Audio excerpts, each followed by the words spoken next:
ये है अंदर का नज़ारा।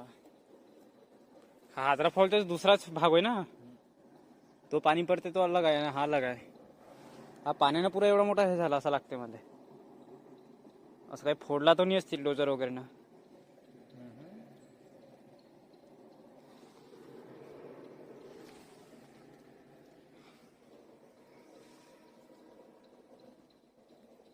त्या बोगद्यामध्ये गेलास का तू?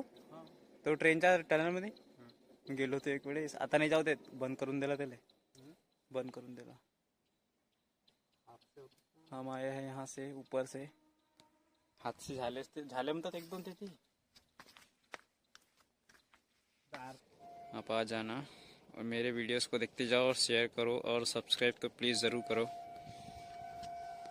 ये रहा, और पता नहीं मेरा भाई कहाँ पे जा रहा है।